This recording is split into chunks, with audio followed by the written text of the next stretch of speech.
Are you a victim of meeting madness? Do you find yourself in situations where, you have back-to-back meetings every day of the week, where weekends and after hours are the only time that you have to do actual any work? Let us let you in a little secret. There's a good chance you're the victim of your own doing. There can be no doubt, leadership is what separates a place of work from a place to work. But what makes a good leader? Welcome to OnPoint, a thought-provoking podcast on leadership. It's for leaders. It's by leaders. Here are your hosts, Jim Livingston and John Nielsen. Hey, and welcome to episode 8 of OnPoint. My name is Jim Livingston. And my name is John Nielsen. So, John, today's a topic that comes up in coaching sessions all the time at the moment, which is something we've aptly named meeting madness. You know, the situation where, you're back-to-back meetings nonstop, where the only time you get to do any work is actually weekends and after hours. So let me sort of start by sharing a few stats around this, because it's quite scary when we think about it. Right, there's been a variety of different studies done of late, but here's some stats from Microsoft and the Economic Bureau.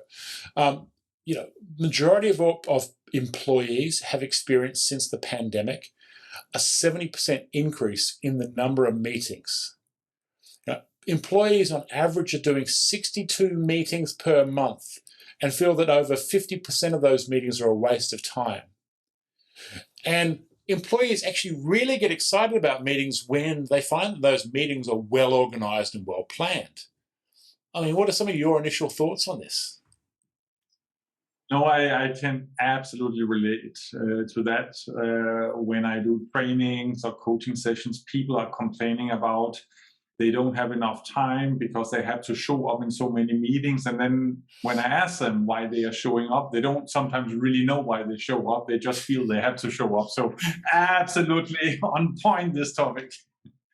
Yeah, it's interesting. I had a conversation the other day about this, and it's popping up all the time. I suppose the key question is, what are some of the causes of this meeting madness? Yeah, I think there's a few aspects. I think it starts with that sometimes we're being controlled by other people's need to connect and inform others. So some people, they really, particularly in the new world we are in, like to keep people informed, set up meetings, share information. And they tend to invite a lot of people to share that information. So we are becoming kind of victims of how people like to keep other people up to date. And I see that a lot. And when I challenge people, they sometimes can't really explain, but they have this need to share with the whole world what is going on. You know what? And I think there's a reason for this. I think a lot of people feel that because I'm not in the office and I'm not seen in the office every day, there's this question around, if I'm not visible, will people think I'm not working? And we've seen this quite a lot, where there's this sort of mentality that drives people to organize lots of meetings, and take part in lots of meetings so that they can be seen. So it's, on one hand, it's, you're the victim of other people's sort of need to connect and need to share information. But there's also this need to be controlled by, your own need to connect and inform other people. So it's kind of like a two-way thing we see happening here, right? The need to be controlled by other people and that being controlled by your own needs to connect and inform. So there's kind of 2 points. What do you think is a third point? I think sometimes our calendar is really controlling us, yeah, and there's so many reasons for that, but one of the reasons is the fear of saying no, pushback. Say, am I really needed in this meeting? Am I really contributing? But we just by default, I was invited, say yes, because rejecting or saying no feels like I'm not interested. Yeah, so the calendar is really controlling us a lot. So I'll give you a quick story on that. I was coaching a senior executive for a while, and this senior executive, they showed me their calendar, And I remember looking at their calendar, and their calendar from 9 to 5, Monday to Friday, was back-to-back meetings. There was literally no space in there. It was just meetings, meetings, meetings, meetings, meetings. And I turned to them and I said, okay, that's a lot of meetings. I mean, when do you get time to do any work? And the person said to me, they looked and they shrugged their shoulders and said, night times, weekends, I often find myself, doing work at 11, 12 o'clock at night or on a Saturday and Sunday. I mean, that is insane, right? Absolutely insane. So there's three. One point that comes to mind is the fact that a lot of meetings are really poorly managed. And by that I mean, there's no proper agenda. There's no sort of pre-reads beforehand. There's little or no preparation in the meetings. The meetings go off track. They go off tangent and talk about too many things far too long. I mean, what are some of the things you've seen around poorly managed meetings? Yeah, I have even seen meetings where there's agenda, but people are not sticking to the agenda or the timings, yeah? Even if you say we allocate 10 minutes to this topic and then you spend half an hour, that's a great example where maybe a super important topic later on the agenda has not enough time and it rush, quick decisions, yeah? So there's many, so even I think the facilitation is totally underestimated, yeah? And just say, we have 10 minutes and stick to it and think about how do I use these 10 minutes? And it really connects to the preparation, yeah? Because if pre-reads are out there and people have time to think about what are my thoughts on this topic, it is such a higher quality meeting. And I think you've nailed it on the head. It's a higher quality meeting. You have better outcomes. Whereas a lot of meetings, because they're not properly planned, they're not properly facilitated, as a result, we're not getting the outcomes that we desire, which means we end up having more meetings, right, to make up for the bad meetings that have already happened. So, totally. And if I'm the meeting owner, it's also my responsibility, if I invite 10 people, to really ensure that the 10 people are involved. Yeah, go around the room and say, hey, Paul, hey, Mandy, what is your point of view? If I don't involve and engage with the people, I should not invite them. Yeah, so really many reasons. Whole bunch of reasons. And I think a lot of this comes down to a fifth point, which is around the culture of the organization. And we've seen this quite a lot. Some organizations have very unhealthy meeting cultures. And if you think about, some of the organizations you've worked with and, the whole idea of an unhealthy sort of meeting culture, what comes to mind for you? So one of the most popular ones in my head is clearly, can you repeat what you just said? That people are not really listening to whoever is presenting. Oh my gosh, this is, I think, top number one, yeah? Can you please repeat? Or, oh, the audio was bad, yeah, now in the new Zoom world. But the point is, people are not really present or distracted. It's so easy when you have one screen or many screens at home, yeah, you multitask, yeah, and no one can multitask, yeah? So the point is, either if you sign up for a meeting, I really have the request that people are fully present, turn off everything else, yeah? And rest can wait, otherwise you should not show up. And it's really annoying when you have to repeat and you waste people's time. But that is, for me, one of the most common ones too. Sorry, what'd you say? No, I completely get the point, right? I mean, it happens a lot. And it's also things like when someone's head is not looking at the screen, simple things like this, or when the head's down here and all you see is, well, in my case, my bald head. All these factors impact how meetings happen, right? But I'd go one step further. That unhealthy meeting culture is as much unhealthy in, face-to-face as it is virtual. So things like attending meetings on time, being fully present, contributing, making sure that you've come to those meetings prepared, only inviting people to the meetings that can contribute or are in a position to contribute to the meetings. Instead of wasting people's time inviting the meetings when it's just purely for the FYI. not taking proper minutes, right? Which is a big gripe for me because, we should be taking proper minutes from meetings, right? So these are some common sort of things. So we've got 5 key areas here: that being controlled by other people's need to connect and inform, being controlled by your own need to connect and to inform others, being controlled by your calendar, that fear of saying no, poorly managed meetings, and unhealthy meeting cultures. So if these are some of the common causes of meeting madness, what can we do as managers and as sort of participants in these meetings? What can we do to sort of really take control of our meetings better and to minimize this?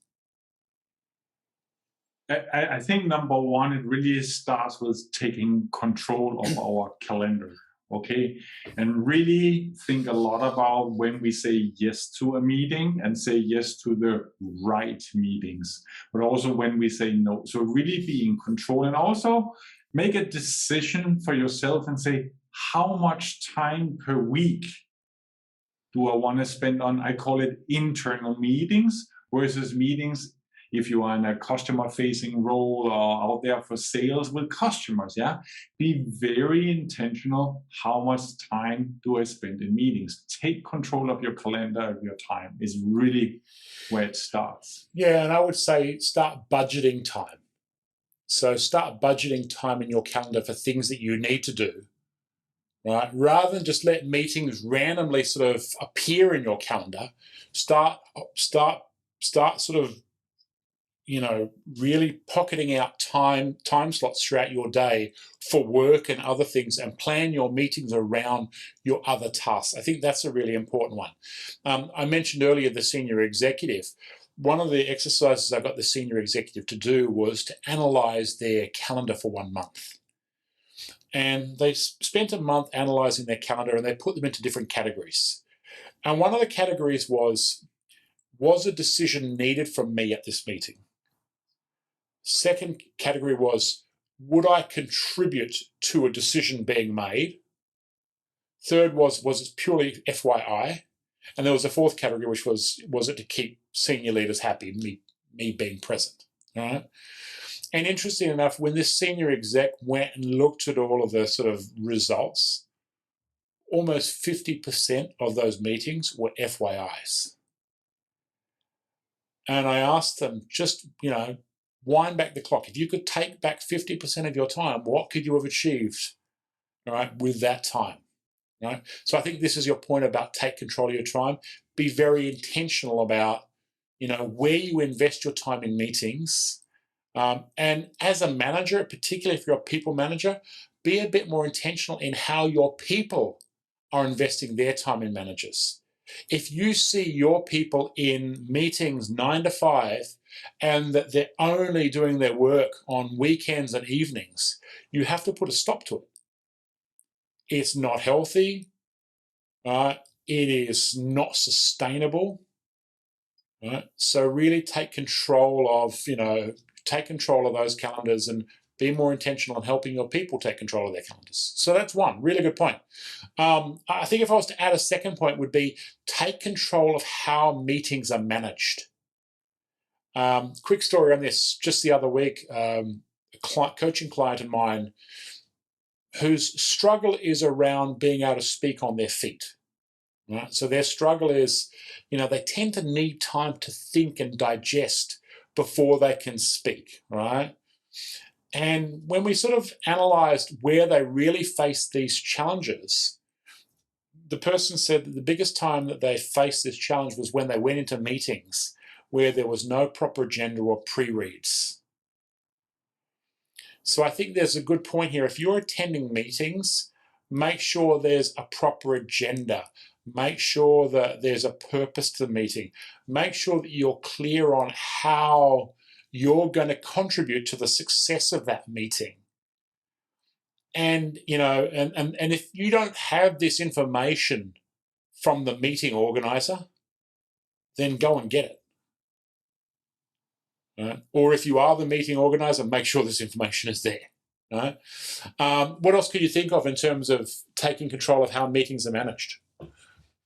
No, the thing coming to my mind is really take control of that the meeting is ending on time. I have been in so many meetings where it runs over, which then impacts the next activity you have. It could be a customer meeting or even an important family event. How many times have you called home, darling, I'm late, yeah?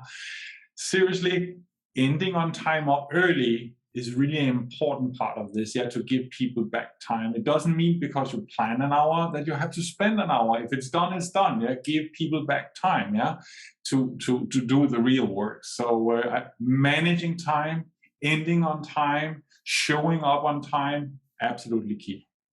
Yeah, and I would say, a good practice for this is, make sure that, there is a parking lot. When stuff is, off topic, put it in the parking lot, take it offline. Don't, spend forever discussing things that don't impact people. All right. So I think this is a good point about taking control of how meetings are managed, right? And it doesn't mean that because you're not the organizer, you can't do it. You absolutely can, right? If you're not the organizer, ask for this stuff. Don't be afraid to let them know that you want to make the meetings more effective. You want to contribute in the right way, and that an agenda, minutes beforehand, taking minutes, let them know this stuff is important, okay? So there's 2 key points. What do you think would be a 3 key tip? So the third one is clearly for me, be a role model for others, yeah, for your team, for your peers, for your bosses. Really be a role model in how you set up meetings, in how you control meetings, in who is attending and what kind of outcome you want to have. And I think this is the best way to change meeting culture. It starts with you. Be the change you want to see, yeah? And a role model for others. And don't be afraid of saying no, because someone has to be the first one, yeah? If you really feel you are not adding value, it's okay to say no, yeah? Be a role model. I think this is actually really valuable advice. And I say this, and it doesn't just apply to managers, but it's particularly important to managers because, a lot of employees see how their managers work. And, because my manager is in meetings 9 to 5, therefore I must be in meetings 9 to 5. I think this is a particularly important point. Because my manager's sending emails at midnight, I should be sending emails at midnight. I think this being a role model is such an important point, particularly if you're leading teams. So being very deliberate in how you manage these meetings, being that right role model for meetings is a good point. So there you have it. There's 3 key tips. Take control of your calendar. Be more intentional in how we manage these meetings. Take control of how these meetings are managed and, be a good role model when it comes to meetings. There you have it. There's our thoughts on meeting madness. You've been listening to OnPoint, a thought-provoking podcast for leaders by leaders. Want to keep up to date or come on the show? Please visit www.northpoint-training.com/onpoint.